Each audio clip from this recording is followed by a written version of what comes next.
प्यारे बच्चों, कहानी सुनने और सुनाने की प्रथा बहुत पुरानी है।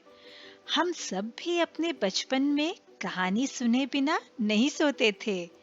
कहानी जैसे हमें अपनी सी लगती है, वो हमें अपनी दुनिया में ले जाती है। बच्चों को ही नहीं, बड़ों को भी कहानियाँ बहुत पसंद होती है और हर कहानी से हमें कुछ न कुछ सीख जरूर मिलती है। प्यारे बच्चों, किताबें पढ़ने से ही नहीं बल्कि कहानी सुनने से भी हमारी भाषा में पकड़ अच्छी होती है। किसी भी बात को समझने के लिए कहानी सबसे सटीक माध्यम है। कहानी मानव जीवन की भिन्न-भिन्न समस्याओं और संवेदनाओं को व्यक्त करती है। कहानी उत्सुकता जगाती है, आगे क्या होगा। वह शिखर पर पहुंचती है और अचानक निष्कर्ष आ जाता है जो आपके हृदय में गहरे उतर जाता है। तो आज समय है एक नई कहानी का, और हमारी आज की कहानी का नाम है पुचकू को गाने की तलाश। अपनी कक्षा की खिड़की से पुचकू जामुन के पेड़ को देखती है। पेड़ इस प्रकार से अपनी शाखाओं को फैलाकर खड़ा है मानो गले लगाना चाहता हो। उसकी ठंडी छाया कड़ी धूप में भी ठंडक देती है। मगर पेड़ जरा नटखट है। वो अपने फलों को गिराता है जो पुचकू की वर्दी पर बैंगनी धब्बे छोड़ते हैं। पेड़ के पत्तों में छिपे कई पंछी अपनी छिछी गिराते हैं जो पुचकू के सिर पर पिच करके टपक जाते हैं। हर दिन आधी छुट्टी के समय पुचकू जामुन के पेड़ की ओर दौड़ लगाती है। कई बार तो डोडला तेजी से दौड़कर पुचकू से भी पहले वहां पहुंच जाता है। बोल्टू हमेशा आखिर में पहुंचता है। उसे कोई तितली, कीड़ा या फूल दिख जाता है जिसे देखकर वह दौड़ना भूल जाता है। आज तो पुचकू डोडला से भी 3 सेकंड पहले जामुन के पेड़ तक पहुंच गई। मगर यह क्या? यहाँ तो कोई और पहले से ही पेड़ के नीचे मौजूद है। मगर यह है कौन? क्या ये टहनियों और पत्तियों का बना एक कटोरा है? और देखो, कटोरे में 2 छोटी-छोटी आंख और एक छोटी चोंच वाला कोई है। हेलो, पुचकू बोली। क्या यह पक्षी प्राचीन टेरोडैक्टाइल का बच्चा हो सकता है? डोडला ने पुचकू से पूछा। उसे ऐसे बड़े शब्द बोलना अच्छा लगता है। शायद यह ड्रैगन का बच्चा हो, पुचकू ने कहा। अबे बुद्धू, यह चिड़िया का बच्चा है, बोल्टू बोला, जो अब जामुन के पेड़ तक पहुंच चुका था। मगर चिड़िया तो अलग-अलग तरह की आवाजें करती हैं। कबूतर गुटरगू करते हैं, कौवे काव काव करते हैं, तोते टैं टैं करते हैं, मोर क्या क्या करते हैं, चील चौ चौ करते हैं। मगर यह चिड़िया है तो चुप क्यों है? बोल्टू ने अपना सिर खुजाया। तुम जानते हो ना कि बोलने के लिए हम शब्दों का उपयोग करते हैं। पुचकू और बोल्टू ने सिर हिलाया।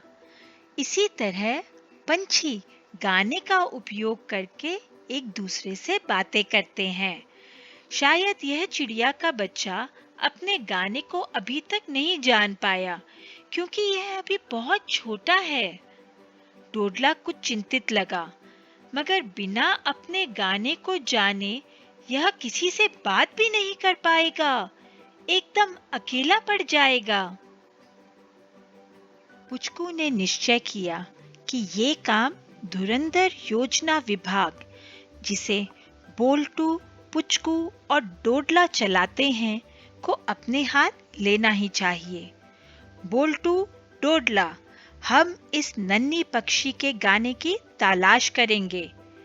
बोल्टू थोड़ी सी रुई लाता है।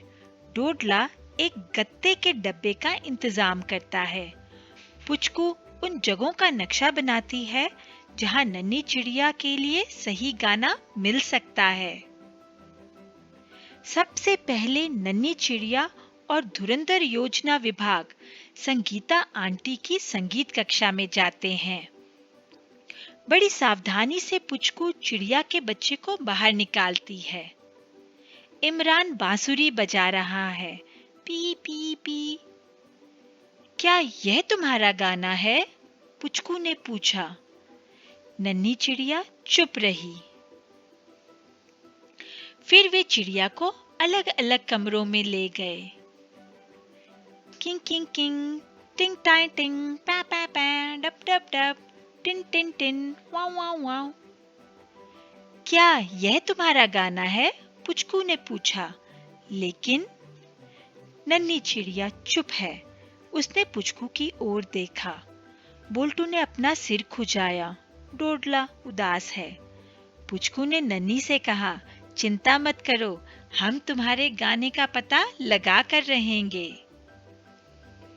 ट्वन ट्वन, डोडला ने अपने रबर बैंड गिटार पर एक नई धुन बजाई। हिच हिच, बोल्टू ने हिचकी ली। क्या यह तुम्हारा गाना है? पुचकू ने पूछा। नन्ही चिड़िया बस चुप थी। क्या यह फी फी फी पुलिस की सीटी हो सकती है? जूतों की चर मर भी हो सकती है। सिलाई मशीन की ठर ठर ठक भी हो सकती है। प्रेशर कुकर की फिशी वाली आवाज भी हो सकती है। या रेडियो पर सुनी जाने वाली कई आवाजें हो सकती हैं।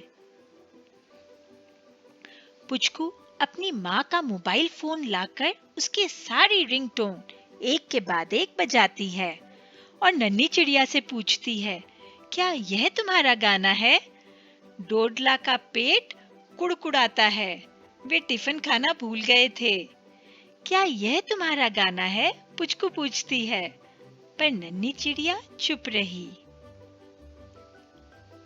शायद पुचकू की गली के घरों की घंटी की आवाज कुछ काम आए।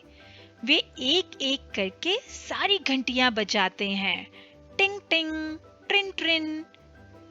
मगर चिड़िया का बच्चा बेचारा चुप है, जबकि पुचकू के कुछ पड़ोसी शोर मचा रहे हैं। भोजन की छुट्टी के बाद धुरंधर योजना विभाग के पास कोई जोरदार योजना नहीं बची। अब क्या करें? बोल्टू बोला। चलो इसको अपनी वन्य जीव जंतुओं के बारे में पढ़ाने वाली दीदी के पास ले चलते हैं, पुचकू ने कहा। उदास मन से वे सब अध्यापक कक्ष की ओर चल पड़ते हैं, जहां उन्हें जीव विज्ञान पढ़ाने वाली दीदी मिल जाती हैं। पुचकू, बोल्टू, डोडला, क्या हुआ? तुम सबका मुंह क्यों उतरा हुआ है? दीदी ने पूछा। हमें एक चिड़िया का बच्चा मिला, पर हमें उसका गाना नहीं मिल पाया, उदास आवाज में पुचकू बोली।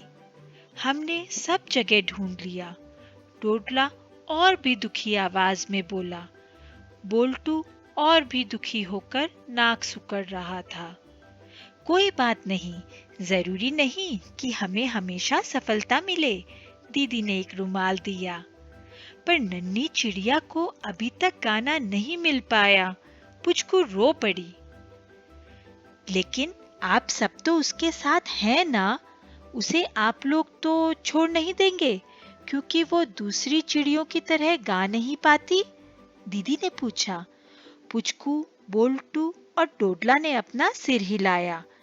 आपको थोड़ा धीरज रखना है, दीदी ने मुस्कुराकर पुचकू से कहा।